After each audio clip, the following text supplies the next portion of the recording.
Hello everyone, my name is Arpit Sharma and today we will be learning about the topic Introduction to Trigonometry. In grade 10th, it happens to be your chapter number 8. Now when it comes to trigonometry, you must be having different notions, different type of perceptions as to how difficult or how easy this chapter is. But let me tell you something about trigonometry. It's a very interesting topic, provided it is taught to you in a way that is more comprehensible by you, or if you understand this topic well, you will realize for a fact that yes, it is a very interesting topic. Now, talking about this topic, it's a very fresh one. It will not require you to have any knowledge of any other topic which you must have done in grade 9 or grade 8 or maybe in any other chapter till now. If you have done in grade 10th, no knowledge of yours will be required. There is no prerequisite when it comes to trigonometry. It's a totally a fresh topic, and whatever we will be doing here, you will very well be able to understand it. So just lend me your ears, play the role of a good listener with me, and I assure you, towards the end of our discussion, you will be in a very comfortable and in a very good position when it comes to trigonometry. All right, on that note, we will start. Now, this chapter, trigonometry, this word is made up of 3 subwords. As you can see, there are 3 subwords in the main word trigonometry. Let's understand or break down these 3 words. Tri, as you all know, means 3, right? Tri means 3. Now, gon means sides. Gon here means sides. Let me also write angles. Why? Because we know sides and angles are complementary to each other. If there are 2 sides, then yes, at their vertex there has to be an angle which will be formed, right? So if more than 2 sides are there, or even if 2 sides are there, you will always have angle between them. Now, metry means to measure. Metry means to measure. Now please understand. Now we have already understood by now that yes, this word trigonometry is made up of 3 subwords. Tri means 3, gon means sides or angles, and metry means to measure. So what we will be doing in this topic is, as the word speaks for itself, that we will be measuring the sides or angles of a 3-sided geometry. Now a 3-sided geometry is a triangle. We all know this. It's a triangle.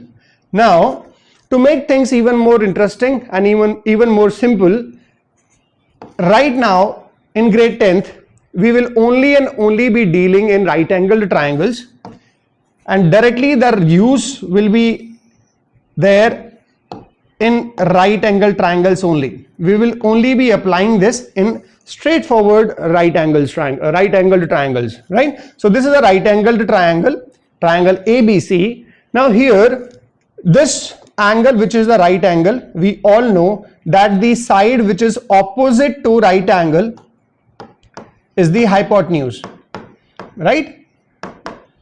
That is the hypotenuse, right? And here we will be, as we have just seen, we are measuring the sides or angles of this triangle here, right? So let me say that my reference level or my reference point is this. Now here this theta, this word theta is for angle, right? What does theta mean? Theta is the notation which just means an angle. It is a notation used for denoting an angle. So if my theta or my angle is at point C, we need to understand that yes, this side which you see here is the base. It is the base, right? This side which you see here is the perpendicular. This is the perpendicular, and this is the hypotenuse. Now, using this understanding of ours, let's try to understand. Before we proceed further, let me just tell you, as per CBSE, the CBSE wants you to use words such as adjacent. When it comes to base, they want you to use the word adjacent. In books you must have seen this. For perpendicular, they want to use the word opposite, and hypotenuse is as it is. Now, why do they want you to do this is the theta is here, right? So the side which is adjacent to theta is BC. The side which is adjacent to theta is BC. Now see, you might say that AB or AC is also adjacent to theta. You're right in saying that, but please understand, hypotenuse is the largest or the longest side in a right angle triangle. So it is always fixed. Hypotenuse will not change. It will always and always be fixed. It will always be the side which is opposite to right angle. The side which is opposite to right angle is the hypotenuse. So there is no dilemma when it comes to which side of the triangle will be hypotenuse in a right angle triangle, right? The ambiguity is between these two sides only, that which one will be the base or which one will be the perpendicular. Now, the CBSE, as I have just told you, wants you to use the word adjacent. They want you to use the word adjacent, right, for base. Now, the word opposite. Why the word opposite? This side is opposite to this angle. This side is opposite to your reference angle. Your reference angle is theta. Your reference angle is theta. So the side which is opposite to your reference angle is the opposite or perpendicular, as you call it. And hypotenuse is already, the name is fixed. All right, let's move further. So as we have already discussed, in a right angled triangle, this is the right angle which we are talking about, and the reference level angle is at C. My reference angle or theta, which we are calling, is at C. Now this theta, the side which is adjacent to your theta is adjacent side or base, as we call it. Now the side which is opposite to theta is the opposite. They call it, the books call it opposite side, right? Why? Because it is opposite to the reference angle theta. Now we also call it as perpendicular, and hypotenuse is the longest side in a triangle which is opposite to right angle. Now we have understood this much so far. All right. So let's talk about the 6 trigonometric ratios, the 6 basic trigonometric ratios here. I'll give you a trick through which these 6 trigonometric ratios and all their formulas you will very well be able to understand, and you will very well be able to retain them or keep them in your mind for a longer amount of time without any problem. They will be stabilized or they will be established in your mind through this trick which I'm just about to explain. Now look here. The trick is, you can remember it this way. Some people have curly brown hair to present beauty. Let me repeat it for you. Some people have curly brown hair to present beauty. Again, some people have curly brown hair to present beauty. Now what it speaks here, S stands for sign. S stands for sign, although you might read it as sin. It is not sin actually. The actual word is S-I-N-E. S-I-N-E, this is the real word, but we just use the first 3 letters, right? In short, we write it as S-I-N, but it is in trigonometry, you will not read it as sin, it's sine, right? The main word is S-I-N-E. So sine, C stands for cos. C stands for cos. Now cos is nothing, it is the cosine. You already know about sine, so this is cosine, right? Then this is T. T is for tangent. T is for tangent, and we only use the first 3 letters, right? Rather than using full word tangent, we just use T-A-N, right? Only these words we use, first 3 letters we use, tan. Now, talking about the remaining or the other 3 trigonometric ratios, before that, let's look at what their formulas are. If you look at these, this table, you very well can understand that yes, my sine theta, theta is the angle, right? The reference angle at which we are studying this triangle. So my sine theta is what? As per the formula, as per the trick, P upon H, as you can see. Just look with me here. It is perpendicular upon hypotenuse, right? Or as the way books use it, you may also call it as opposite upon hypotenuse, right? But this trick is really helpful, so we'll be using these terminologies as of now. Right. So let's talk about other things as well. When you have cos theta, as you can see, cos theta is what? It is base upon hypotenuse, right? It is base upon hypotenuse. I hope it is this much is understood. Similarly, look at tan. Tan theta is what? Perpendicular upon base. Perpendicular upon base. That is what tan theta is, right? So I hope this much is understood by you, right? Let's proceed further. As I told you, there are 3 other trigonometric ratios. We have already looked at 3: sine, cos, tan, or the full word was sine. This was cosine and that was tangent, right? Now other 3 are nothing but the reciprocal of these 3, right? They are the reciprocal of these 3. Now let's talk about the reciprocal of sine, that is cosec, right? This function you can say is just the inverse, or is just the reciprocal of sine. Now the inverse function or the reciprocal function of cos is sec, right? And the reciprocal function or the inverse function of tan is cot. Now again, this is not the full word. The full word is cosecant. Now before we talk about this, let's talk about this word sec. So sec is for secant. Sec is for secant. The full word is secant.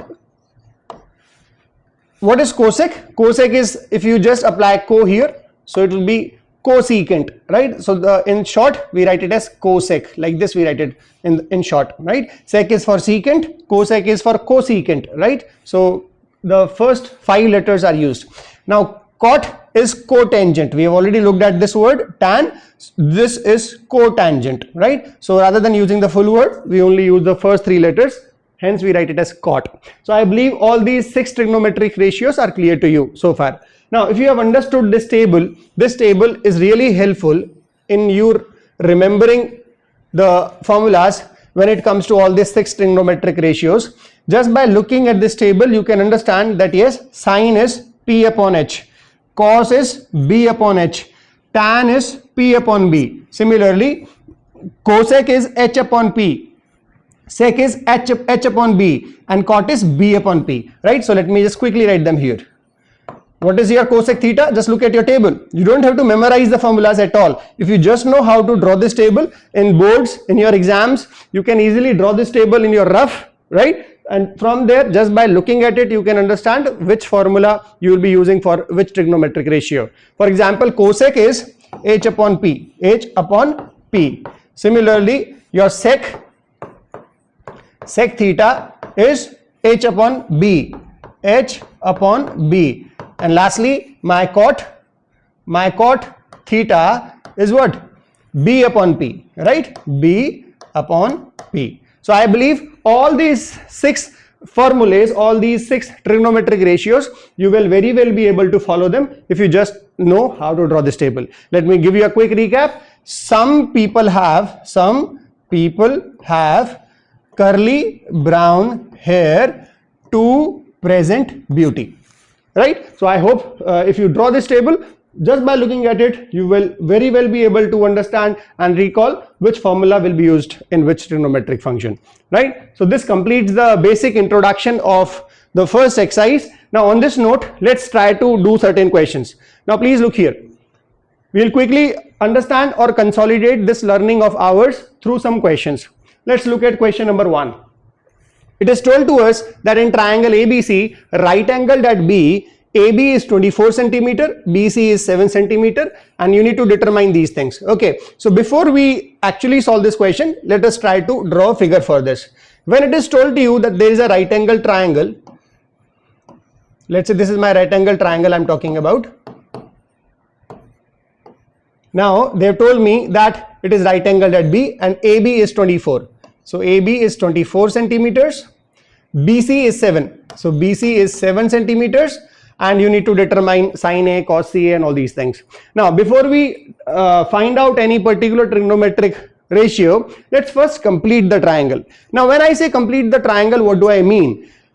From the triangle, you need to see which side is missing. As I could make out, my hypotenuse is missing. Now you very well know your Pythagoras theorem. Let us apply it here.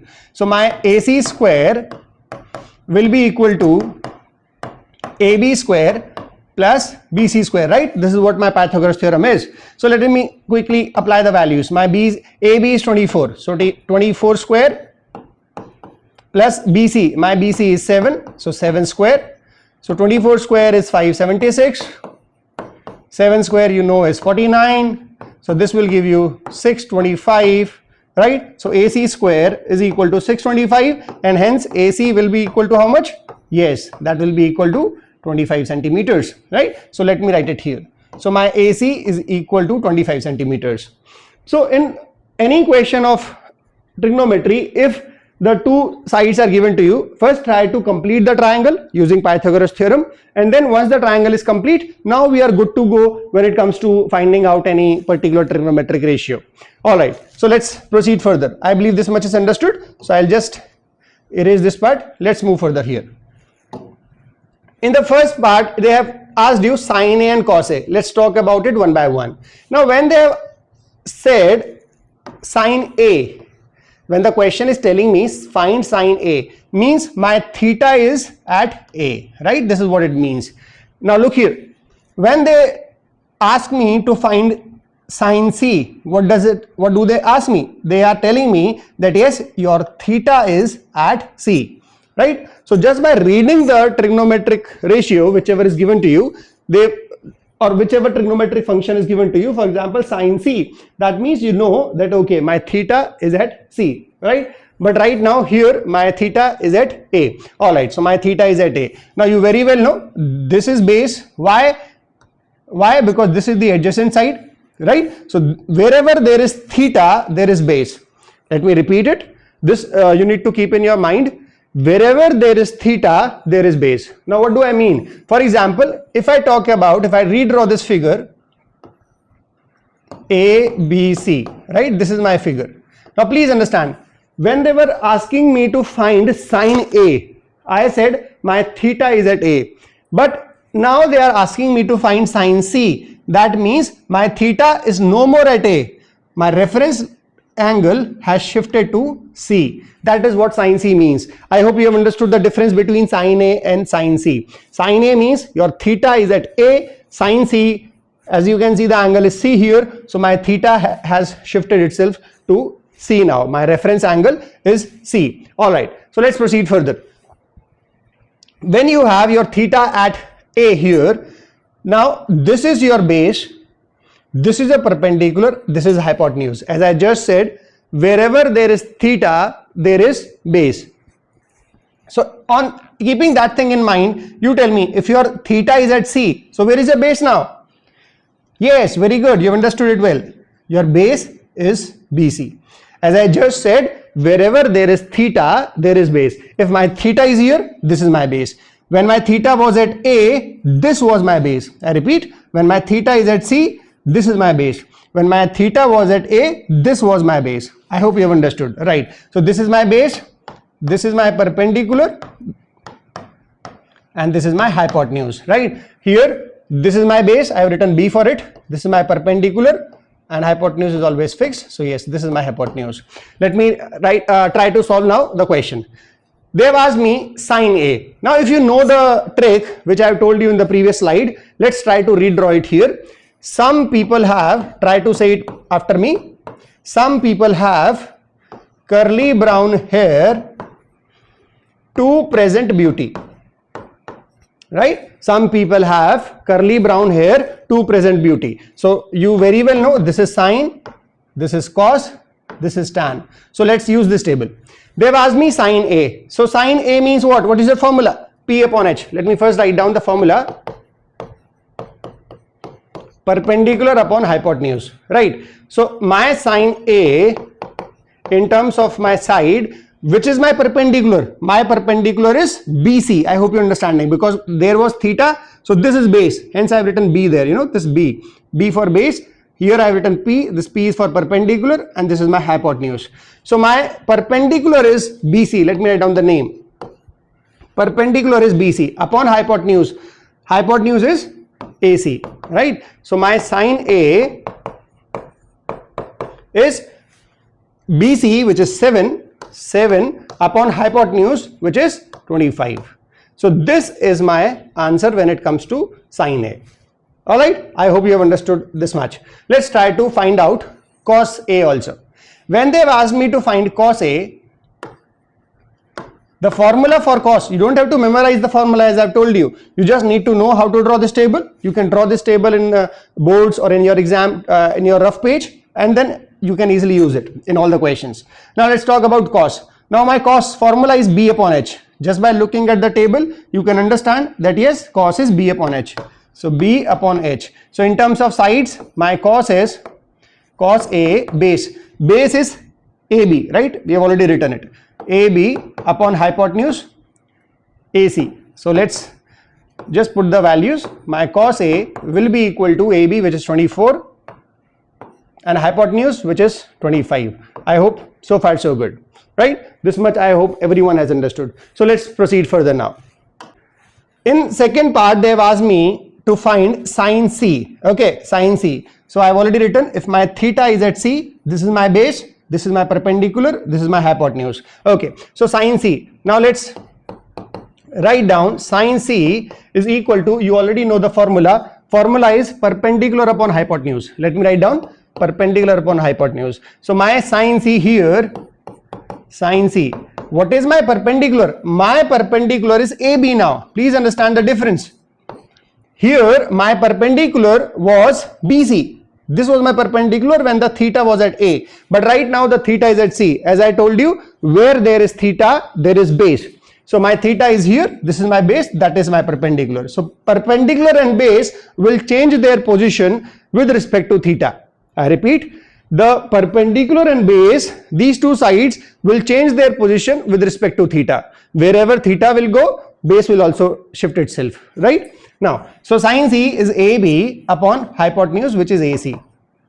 So sine C, now values will remain the same. You already know AC is 25. Let me do the labeling here also. This is 25. Your BC was 7, and this was 24 centimeters, right? So let's use them now. So sine C is AB upon AC. My AB is 24 and AC is 25. I believe this much is also understood, right? So this is sine C. Let's talk about cos C. They have also asked us to find cos C. So cos C, looking at the formula at this table, you can easily understand cos is base upon hypotenuse, right? So base upon hypotenuse. So cos C is equal to my base BC. Yes, just look, base BC upon hypotenuse is AC. Let me put the values. So cos C is equal to 7 upon hypotenuse, which is 25.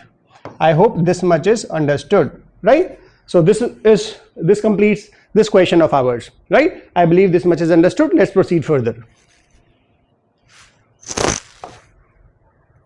All right, let's look at if 3 cot A is equal to 4, check whether they have given you something. You need to check whether this is true or not. Okay, there is a question mark, so we have to check this.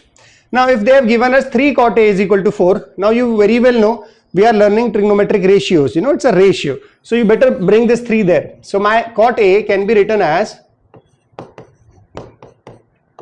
4 upon 3, right? My cot A can be written as 4 upon 3. Now if in the question they have not told you where is your theta, please understand, when they have given you cot A, that clearly means they have told you your theta is at A.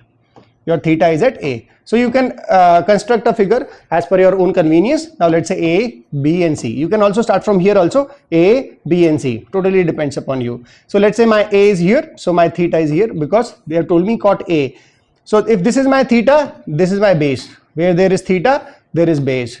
This is perpendicular, this is hypotenuse. Very good, you have understood it well. Now let's understand. Cot A is equal to 4 upon 3. I just shifted 3 there, right? Cot A is equal to 4 upon 3. Now as per your table, you already know some people have curly brown hair to present beauty. We already know this table, right? So when they have told you cot, so you complete this table. This is cosec, this is sec, and this is cot, right? So my cot is what? Just look at the formula. My cot is B upon P, as you can see. Cot is B upon P. So is equal to base. So base is what? Base is AB, as you can see. My base is AB. So I'll write down AB upon base upon perpendicular. My perpendicular is BC. So let me write it here, BC. Right? Now, we need to understand certain things here. Many a times it is told to you, you can use AB as 4 and BC as 3. Children, it is not right actually. Why? Please understand, it's a ratio. It might have been possible that it was 16 upon 12. If the ratio of these two sides was 16 upon 12, like if AB was 16 and BC is 12, please understand we can write it as 4 upon 3, right? 4 4s are and then 4 3s are. So 4 upon 3. So you never know whether actually AB was 4. It might be possible that your AB is 4 and BC is 3, but not necessarily, right? It's not a guarantee that your AB is 4 and BC is 3. The guarantee is the ratio of AB and BC. The ratio of AB and BC is 4:3. There is a guarantee only for the ratio, not for the sides. So this is a common error which generally happens. I have already addressed it. So let me continue further. So technically speaking, what you should do is, you should be writing it as the AB is equal to, since it is a ratio, now AB is equal to 4K. Just take 4, like this K along. I have told you why, because it is a ratio. Might be there is some common factor which can be cancelled out. So AB is equal to 4K and BC is equal to 3K. Right? I hope this much is okay. Your AB is equal to 4K and BC is equal to 3K. Now on this note, let's apply Pythagoras theorem. My AC square will be equal to AB square plus BC square. This is what my Pythagoras theorem is, right? AC square, I do not know. AB, just look at your AB. Your AB is 4K. So let me write it here, 4K. Plus BC. BC is 3K. So let me write 3K. So AC square is equal to 16K square plus 9K square, which is equal to 25K square, right? So my AC can be written as 5K, right? Because AC square was 25K square, square will go on that side. So under root of 25K square, which is 5K, right? Now please understand, these are all the three sides of this triangle. So AB is, let me write it here, AB is 4K, AB is 4K, BC is 3K. Let me write it here, BC is 3K. And your AC, I have just calculated, it is 5K. AC is 5K. Alright, so I hope this much is understood. Let's proceed further. So when I know all the three sides, now I can easily find whichever ratio they want me to find. They want me to find, or they want me to check whether 1 minus tan square A upon 1 plus tan square A is equal to cos square A minus sin square A or not. They want me to check this. Alright, so let's check. Here the LHS, let me write down very clearly. I am calculating what is the value of my LHS. So my LHS is 1 minus tan square A upon 1 plus tan square A. This is what my LHS is, right? Alright, so as per the formulas, I know my tan is perpendicular upon base. My tan is perpendicular upon base. So tan A is perpendicular upon base. Your perpendicular is BC. I am directly writing it, BC, which is 3K upon base. Base is 4K. Let me repeat, perpendicular is 3K, base is 4K. So K and K can be cancelled. So even if you take K, don't worry, your final answer will not have a K, because in any case, if it is a common factor, it will cancel out. If it is a common factor, it will always cancel out, right? So your tan A is just 3 upon 4. Now let me use it here. Let me apply the values here. So when I have to find 1 minus tan square A, so 1 minus tan A, I have just calculated, it is 3 upon 4. So 3 upon 4 whole square, whole upon 1 plus tan square A, 1 plus 3 upon 4 whole square. So let me solve it further. I have 1 minus 9 upon 16 whole upon 1 plus 9 upon 16, right? So let me solve it further. The LCM of this will be 16 only, right? LCM is 16. So 1 minus 16 minus 9, right? Here I have 16 minus 9, that is 7, whole upon, this is again the LCM. LCM will be 16 and 16 plus 9, that is 25.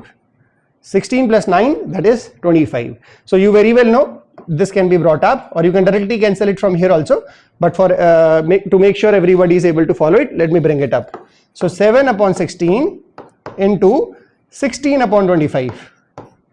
16 upon 25. So as you can see, 16 and 16 is cancelled. You just have 7 upon 25, right? So the final answer for your LHS, what is your LHS? Your LHS is 7 upon 25. Let's check RHS. All right. So we have just calculated that my LHS, the value of LHS is 7 upon 25, right? My LHS is 7 upon 25. Let's check what is the value of my RHS. So RHS is cos square A minus sin square A. RHS is cos square A minus sin square A. Let's find the value of each one of them. So cos, as from the table you can see that cos A is base upon hypotenuse. Cos, this is cos, right? Sin, cos, this is tan. So cos is base upon hypotenuse. Now in this figure you can clearly see what is your base. This is your base. You can clearly see we have already labeled it, right? This is my base. So my base is 4k. My base is 4k upon hypotenuse. Upon hypotenuse. What is my hypotenuse? Look here. My hypotenuse is 5k. Let me repeat. They asked me to find cos A. Now cos A is, as per my formula, base upon hypotenuse. My base is 4k.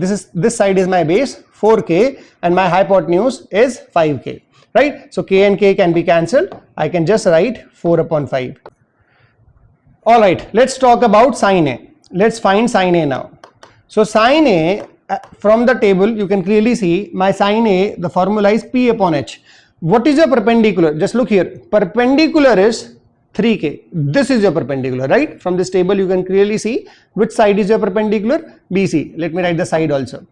Your perpendicular is BC upon hypotenuse. Hypotenuse is AC. So just look here. What is BC? BC is 3k. 3k upon hypotenuse. What is hypotenuse? Hypotenuse is 5k. 5k. So this and this will get cut. So the final answer of sin A is 3 upon 5. This is what my sin A is, right? So I have found out what is cos A sin A. Let's put it back. So when they asked you, you need to do cos square A minus sin square A. Okay, let's do it here. They asked me to do cos square A minus sin square A. So what is my cos? Cos is 4 upon 5. Cos is 4 upon 5.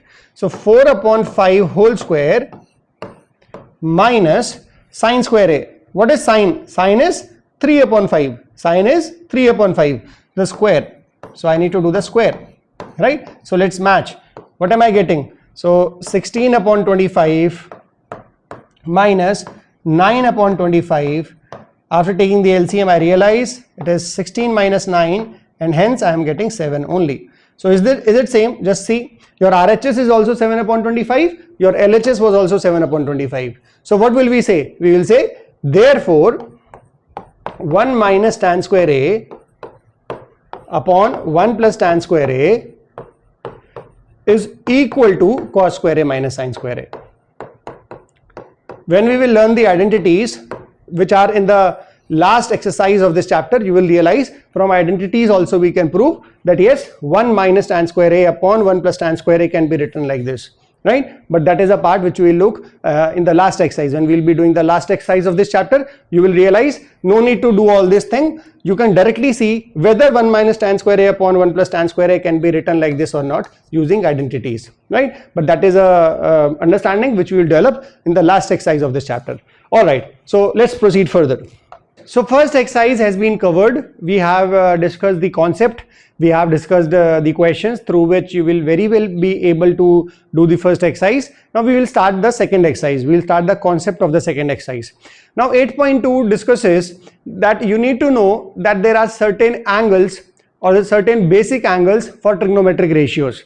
So what are the basic angles? Let's quickly look. So let me first write down the angles for which they are defined, right? Here I have 0 degree, 30 degree, 45 degree, 60 degree, and 90 degree, right? The values or the angles are only defined for these angles, right? All right, so you have 6 ratios also. Let me write them here: sine, cos, tan, cosec, sec and cot. So now you might be wondering, do I really have to understand, or do I really have to memorize all these 30 values? Because you see 6 ratios are there and 5 angles, 1 2 3 4 5. So in total there are 30. 6 into 5, 30 values are there. So do I really need to memorize them? I will say no, you don't have to memorize all the 30 values. Rather, you just need to understand how you get the values of sine. Through that you will understand, I'll give you a trick through which you will very well be able to make this entire table on your own. The way in the first exercise we have seen that table, some people have curly brown hair to present beauty. That table you can draw in your rough column in the boards also. Similarly, this also can be drawn on the rough page, in the rough area of your answer sheet. So you need to know, just like probability, in grade 9th also you have done this topic probability. You know the values are from 0 to 1, right? You already know the values are from 0 to 1.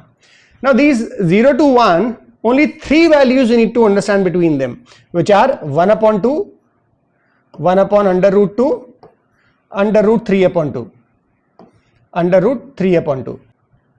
So these are the values of sine 0 to 1, and only these 3 values, 1, 2 and 3. Only these 3 values you need to know, and if you know these 3 values, I'll just tell you how you can make a table for your own self without even memorizing any other value at all. You don't need to remember or keep in mind any other value, only these values will suffice. Now how will you get cos? You've already drawn the table for sine.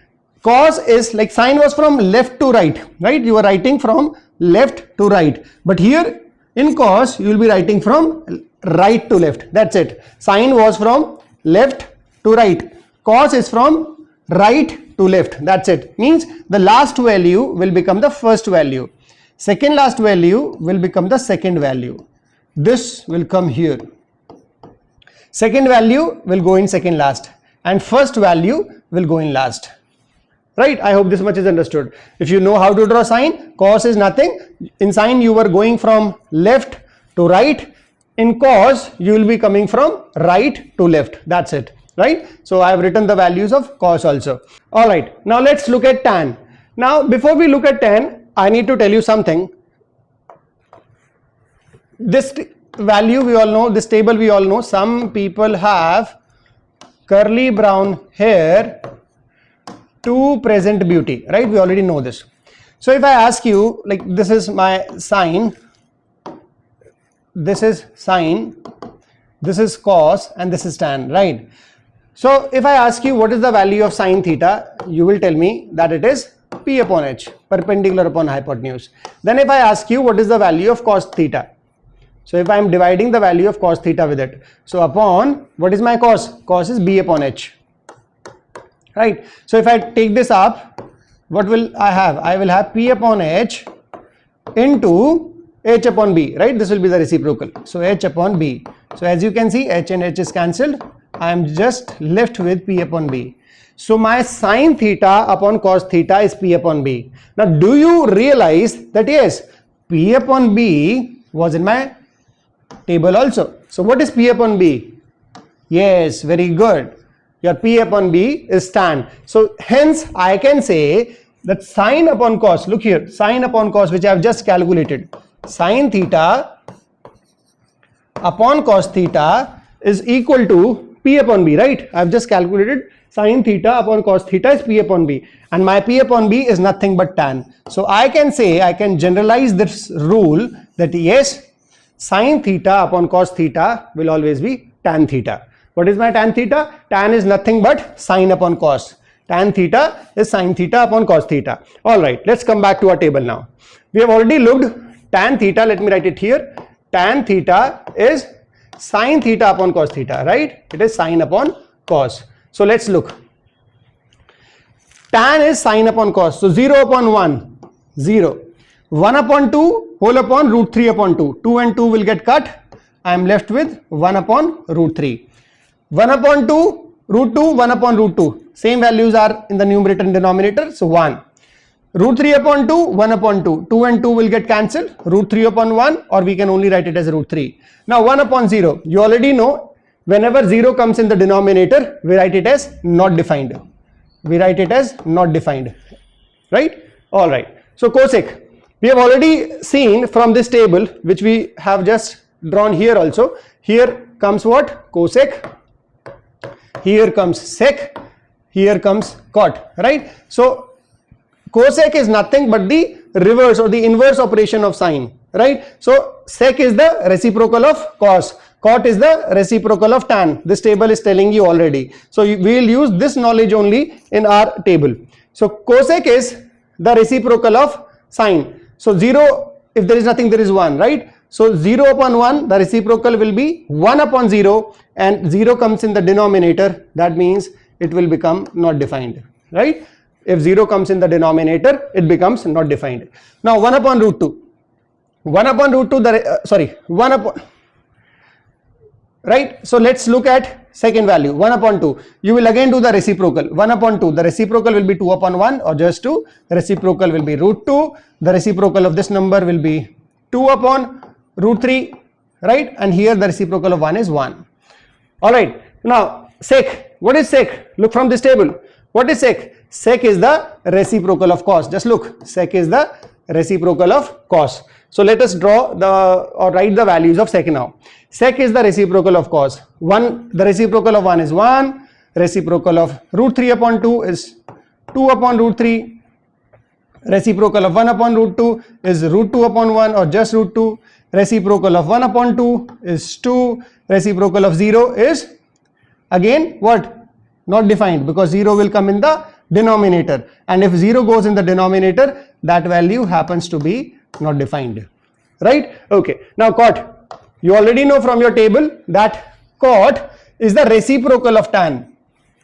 Cot is the reciprocal of tan. Let's use this knowledge of ours in this table now. How will we write the values of cot? Cot is the reciprocal of tan. 0. Now if you will do the reciprocal, 0 will go in the denominator, and if 0 is in the denominator, that value is not defined, nd. And 1 upon root 3, it will be just root 3. The reciprocal of 1 upon root 3 is root 3. Reciprocal of 1, 1. Reciprocal of root 3, 1 upon root 3. Reciprocal of not defined, actually how this not defined came, it was 1 upon 0, okay. This was 1 upon 0 and you wrote it as not defined. So what will be the reciprocal? Now it will be 0 upon 1, and 0 upon 1 is a very well accepted value, which is 0 only, right? So this completes the table. You may pause the video to note it down. This completes the table. Now in exam, you don't have to memorize the values, right? You don't have to memorize these values. In exam, just make sure that you draw this in the rough page or in the rough column of your boards or in your exams, whichever you write, okay? And using this table, you can find the answers of any question, right? So now let's do certain questions to make sure this topic has been understood by you well. Now, they have asked you evaluate 2 tan 30 degree upon 1 plus tan square 30 degrees. Okay. Now, I already know that my tan 30 is, look at tan and look at 30. My tan 30, my tan 30 degrees how much? 1 upon root 3. You don't have to memorize them. Just by looking at the table, you will be able to understand, and you can use the values from there directly. Tan 30 is how much? 1 upon root 3, tan 30. Now for example, if they ask you sin 30 is 1 upon 2, right? So whichever value they ask you, you can look at the table and use it. You don't have to memorize the values. My tan 30 is 1 upon root 3. Let me come back to the question. 2 tan 30. So 2 times tan 30 is 1 upon root 3, right? Whole upon 1 plus tan square 30. So 1 plus tan square 30. So 1 upon root 3 whole square. I hope you are getting it. So my answer can be written as 2 upon root 3 whole upon the 1 plus, before taking the LCM, let me open it up. 1 square is 1, root 3 square is 3, right? So what am I getting? I am getting 2 upon root 3 whole upon, the LCM will be 3 only, LCM will be 3, and 3 plus 1, that is 4, right? So you may bring it up. I have 2 upon root 3 into, this will come up, right, 3 upon 4. So this 1 are 2 are, so I am getting 3 upon 2 root 3. Now do not leave it here. If you want, you can rationalize it, and you know how to rationalize it. You can multiply it by root 3 and also divide it by root 3. So what do I have? I have 3 root 3 upon 2 into 3, that is 6. Okay, so 3 and 3 can be cut. I am just left with root 3 upon 2. I am just left with root 3 upon 2. I hope you have understood. Let me give you a quick recap. The question was 2 tan 30 upon 1 plus tan square 30. I have just used this table of mine. I have just used this table of mine for the values to see that yes, tan 30 is 1 upon root 3, and I have just used it here. So 1 upon root 3, and then I solved it, and I got the answer as root 3 upon 2. Now, in your board exams, many 1 marker questions have been asked in previous years that this value is equal to, then let's say 4 options are given to you. Okay, let's say they are giving you sine 60, or one option they gave you as cos 60 degrees, then they gave you at cosec 60 degrees, right? And then one value they gave you at cot 30 or 60, whatever, right? So out of these 4 choices, you need to understand which value will suit this. So just look at your table. Your table will easily tell you root 3 upon 2 is where. Now root 3 upon 2 is at 2 places. One answer is sine 60. As you can see, your root 3 upon 2 is at sine 60 degrees. But it is at one more place. It is at cos 30 also. It is at cos 30 also. So what to do here? So don't worry, in exam you will not get both the values. Either of the one, either in the options cos 30 will be present, because cos 30 is also root 3 upon 2, or sine 60 will be present. It will never happen that they will give you both the options. It will never happen, because then in that case there will be 2 answers, right? So as you can see, in this question I have written only one.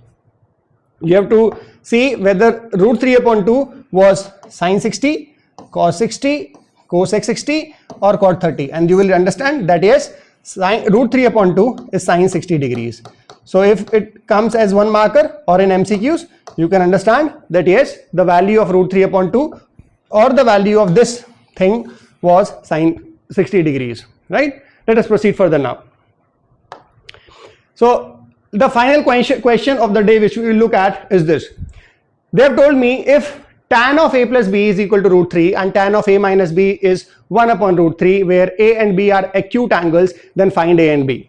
Now from the table you already know, in terms of tan, where does root 3 come, or in terms of tan, where does 1 upon root 3 come? Let's look.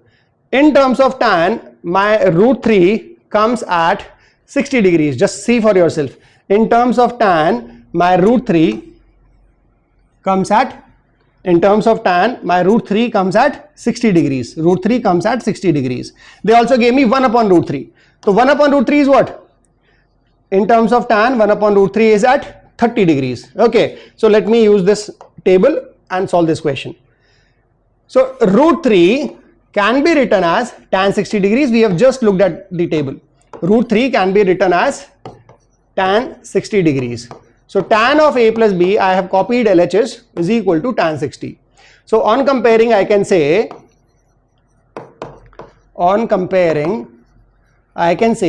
that yes, my a plus b is equal to 60 degrees, right? Because a plus b is the angle here and the angle, and both are in terms of tan. That clearly means the angles are also equal. So a plus b is equal to 60 degrees.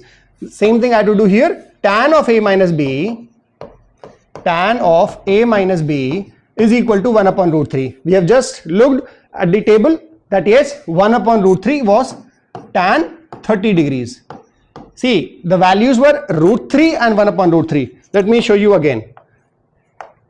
The values were 1 upon root 3 and root 3. So 1 upon root 3 is at 30 degrees. Tan 30 degrees is 1 upon root 3. And root 3 in terms of tan was where? Root 3 was at 60 degrees. In terms of tan we are looking, because the question is in tan, right? Question can come in any trigonometric ratio, but since right now the question was in terms of tan, so we'll looked at the table of tan only. All right, so again I'll say on comparing I can say that A minus B is equal to 30 degrees, right? So I have two equations, A plus B is equal to 60 degrees and A minus B is equal to 30 degrees. So you can apply elimination method, substitution, whatever, you will easily get the answer, right? So let me apply elimination directly. So I'm writing this equation here, okay? A minus B is equal to 30 degrees. So you can directly apply the elimination, or you can change the symbol and apply whatever. So let's say B and B is getting cut. A plus A is 2A, and 60 degree and 30 degree is 90 degree. So my A is 45 degrees. Right, my A is 45 degrees. So I can put it back in any equation. Let's say here only I'm putting. So A is 45, I have just calculated. So 45 minus B, right, is equal to 30 degrees. So 45 goes there. So minus B is equal to 30 minus 45 minus 15 degrees. But don't worry, minus and minus is cancelled. So my B is 15 degrees, right? So question told me A and B are acute angles, and I realized that yes, A is 45 degrees and B is 15 degrees. All right, so this completes the basic introduction and the basic discussion of trigonometry. I have tried to teach you in a very comprehensive manner. If you understand the things which I have taught you here, the first two exercises of trigonometry 8.1 and 8.2 will be very much understood by you, right? And talking about the third exercise, that exercise will need some more time, because once we have understood this much, only then we can understand the third exercise. So if you want me to make another video on the third exercise, or if you want the part 2 of this video, please do let me know in the comment section that yes, you want part 2 of this. Then very soon I'll be making a part 2 of this video and will be putting it on my YouTube channel so that you can benefit from it, right? So keep practicing, keep learning, keep understanding, and let this journey of yours be a fruitful and a productive one for you. All right, may God bless you all and take care. Thank you.